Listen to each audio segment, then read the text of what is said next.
भारतीय इतिहास शुरुआत से काफी उथल पुथल भरा रहा। यहाँ समय समय पर अनेकों देशी राजाओं और विदेशी ताकतों ने राज किया। इस दौरान भारत ने मुश्किल से मुश्किल वक्त भी देखे, लेकिन इसी भारत भूमि पर समय समय पर ऐसे महान शासक और योद्धा भी हुए जिन्होंने अपनी वीरता से भारत के अस्तित्व और इसकी अस्मिता की रक्षा की। यहाँ तक कि अपनी मातृभूमि पर अपने प्राण तक न्यौछावर कर दिए। ऐसे महान योद्धा अपने जीवन के बाद भी अपनी गौरव गाथा छोड़ जाते हैं, जो भारत के स्वर्णिम इतिहास के पन्नों में शामिल किए गए हैं, जिन पर प्रत्येक भारतीय को गर्व महसूस होता है। साथ ही हमारे मन में ये ख्याल भी आता है कि इनके बाद इनके वंशजों का क्या हुआ। अगर ये आज भी हैं, तो राजतंत्र के शासक के वंशज इस लोकतंत्र में कैसा जीवन बिता रहे हैं। तो आइए जानते हैं भारत के ऐसे ही महान शासक और योद्धाओं के आज के वंशजों के बारे में, जो आज भी अपना अस्तित्व रखते हैं। नमस्कार दोस्तों, मैं हूं अनुराग सूर्यवंशी और आप देख रहे हैं नारद टीवी की खास श्रृंखला इतिहास के पन्नों से। शुरुआत करते हैं महाराणा प्रताप के वंशज से। महाराणा प्रताप मेवाड़ के सूर्यवंशी सिसोदिया राजवंश से ताल्लुक रखते थे। सिसोदिया राजवंश इतिहास के उन सबसे पुराने राजवंशों में से एक है जिसने मेवाड़ पर लगभग 1000 वर्षों तक शासन किया। इसी राजवंश में राणा सांगा और महाराणा प्रताप जैसे शूरवीर शासक हुए हैं। महाराणा प्रताप की 1597 में मृत्यु के बाद उनके पुत्र राणा अमर सिंह मेवाड़ की राजगद्दी पर बैठे,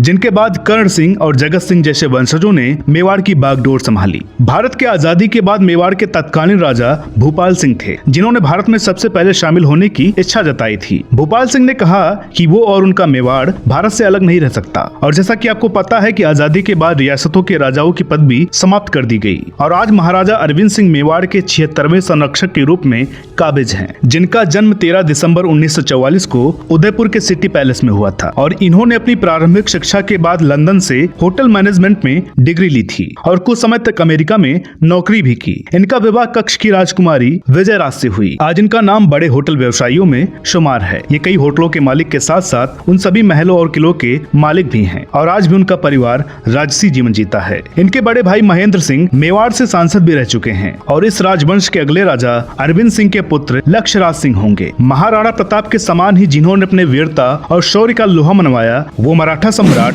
छत्रपति शिवाजी महाराज थे। तो बात करते हैं उनके वंशजों की। 1680 में छत्रपति शिवाजी की मृत्यु के बाद 1689 में उनके पुत्र संभाजी महाराज की भी हत्या कर दी गई थी, जिसके बाद एक मराठा राजवंश फिर स्थापित हुआ। लेकिन साहू जी महाराज के कोई पुत्र नहीं थे, जिससे उन्होंने एक दत्त पुत्र राम राजा को अगला छत्रपति घोषित किया। आगे इसी वंश में प्रताप सिंह और शाहजी द्वितीय ने मराठा साम्राज्य पर शासन किया। आज मराठों के वंशज के तौर पर पूर्व सांसद उदयन राजे भोसले जी हैं, जो 16वीं लोकसभा में सतारा से सांसद भी रह चुके हैं। और इनके दूसरे वंशज मोलाजी राजे भोसले कोल्हापुर में रहते हैं और वो भी राजनीति से जुड़े हुए हैं। आज ही कोई राजसी जीवन तो नहीं, लेकिन एक संपन्न जीवन जी रहे हैं, जो छत्रपति शिवाजी के वंशज के रूप में प्रतिष्ठित है। इसी कड़ी में हम जानते हैं शेरे पंजाब के नाम से मशहूर महाराजा रणजीत सिंह के वंशज के बारे में। महाराजा रणजीत सिंह की वीरता और युद्ध कौशलता से हम सभी भली भांति परिचित हैं। महाराजा रणजीत सिंह ने परंपराओं के उलट भारत पर आक्रमण करने वाले अफगानों पर ही आक्रमण कर दिया था। जिस रास्ते से भारत पर हमेशा विदेशी आक्रमण होता था, उन्होंने उस खैबर पास पर अपना कब्जा जमा लिया था। 1838 में महाराजा रणजीत सिंह के मृत्यु के बाद इनके पुत्र महाराजा दिलीप सिंह इनके उत्तराधिकारी बने। राजा दिलीप सिंह की पहली संतान राजा मोहला सिंह की पत्नी निहाल कौर ने 1923 में बर्मिंघम इंग्लैंड में नक्षत्र सिंह नाम के जिस पुत्र को जन्म दिया था,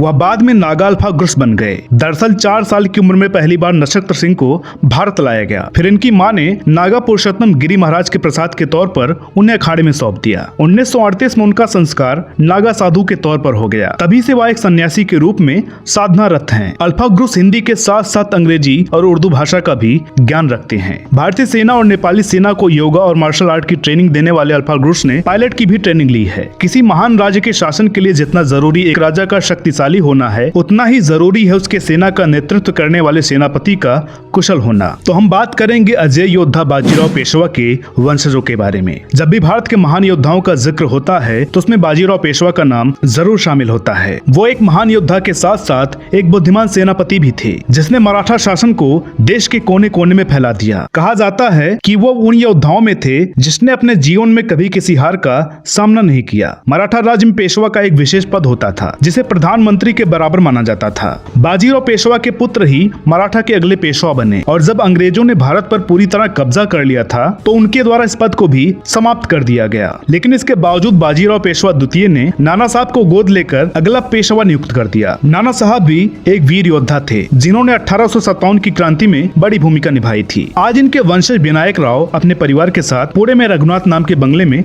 रहते हैं, जो पेशे से एक भूवैज्ञानिक हैं, और इनके बड़े भाई पेशवा कृष्णा राव एक जौहरी हैं। इनके पेशवा वंशज होने की जानकारी बहुत ही कम लोगों को पता है। ये बाजीराव पेशवा के 10वीं पीढ़ी माने जाते हैं। इनको वर्तमान में सालाना पेंशन के अलावा कोई विशेष सम्मान नहीं मिलता है। तो दोस्तों, उम्मीद करते हैं कि आज का एपिसोड आपको पसंद आया होगा। वीडियो अगर अच्छी लगी हो तो प्लीज इसे लाइक करें, शेयर करें। चैनल पर नए हो तो प्लीज इसे सब्सक्राइब जरूर करें। साथ ही साथ हमें फॉलो करें फेसबुक, ट्विटर और इंस्टाग्राम पर। तो दोस्तों, मिलते हैं अगले वीडियो में एक और नई कहानी के साथ। तब तक के लिए नमस्कार।